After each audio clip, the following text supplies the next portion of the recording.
Look at this photo. Look closely. A small face smudged with the dust of a world turned to ruin. A tag pinned to a coat, a name written in shaky, hurried ink. This single image is a window into a silent catastrophe, the story of millions of children in World War II. These were the kids who woke up one morning to find the world had stolen everything they knew. Their parents, their homes, their sense of safety, their futures. They were left standing in the wreckage, holding on to whatever they had left.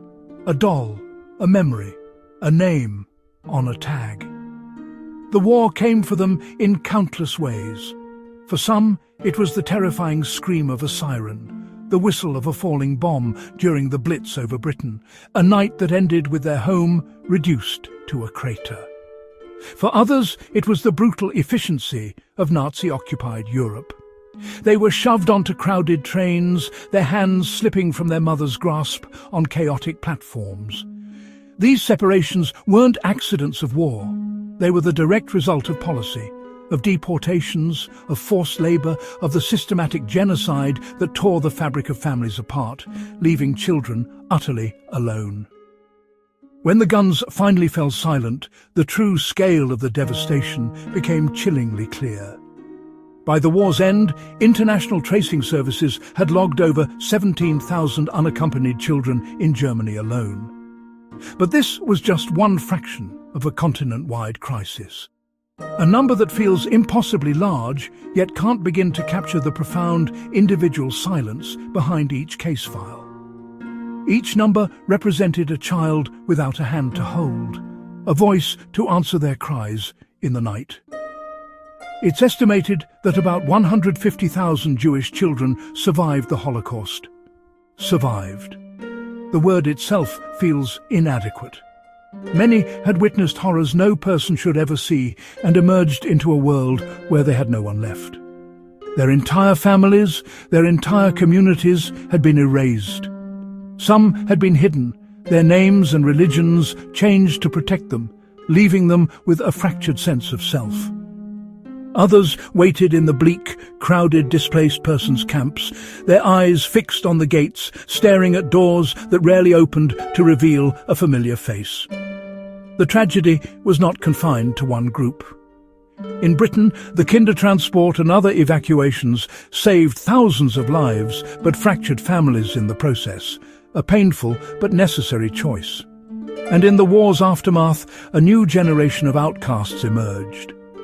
In Germany and Austria, children born of occupation soldiers grew up as living symbols of defeat and fraternization, bearing a heavy stigma they never chose, often ostracized in the very communities they were meant to call home. So, what does care look like when everything's broken?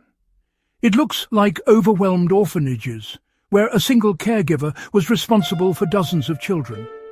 It tastes like rationed food, thin soup, and stale bread that barely quieted a hungry stomach. In this chaos, a caseworker's notebook, filled with names and fragments of stories, becomes a lifeline. A cold, narrow bunk in a cavernous hall becomes a bedroom. And a cardboard tag, once a symbol of loss, becomes the first step toward reclaiming a name, an identity, a personhood. I often think about the letters. A child painstakingly forming the words, writing to no one in particular, to an anonymous aid worker or a distant government office. Did anyone know my mother? Do you know where my father went? These questions, sent out into the void, were acts of desperate hope. The answer sometimes arrived years later, a faded photograph or a stranger's address. More often than not, it never arrived at all. Still, even in the deepest darkness, there were hands reaching back. Communal groups, like the Jewish Joint Distribution Committee, worked tirelessly to find homes and rebuild communities. Adoptions were arranged across oceans, sending children to new lives in America, in Palestine, in countries untouched by the physical scars of war. A new language had to be learned, a new birthday sometimes chosen to mark the start of a second life. It was a new hope that felt impossibly fragile at first, then slowly, tentatively, became real. If you've ever felt lost, truly lost your way in the world, then you understand a small piece of their journey. Theirs was an identity that had to be rebuilt from shards of memory and fragments of the past. A sense of belonging had to be stitched together, thread by thread, from the kindness of strangers and the resilience of their own hearts. The legacy of these children isn't just one of sorrow.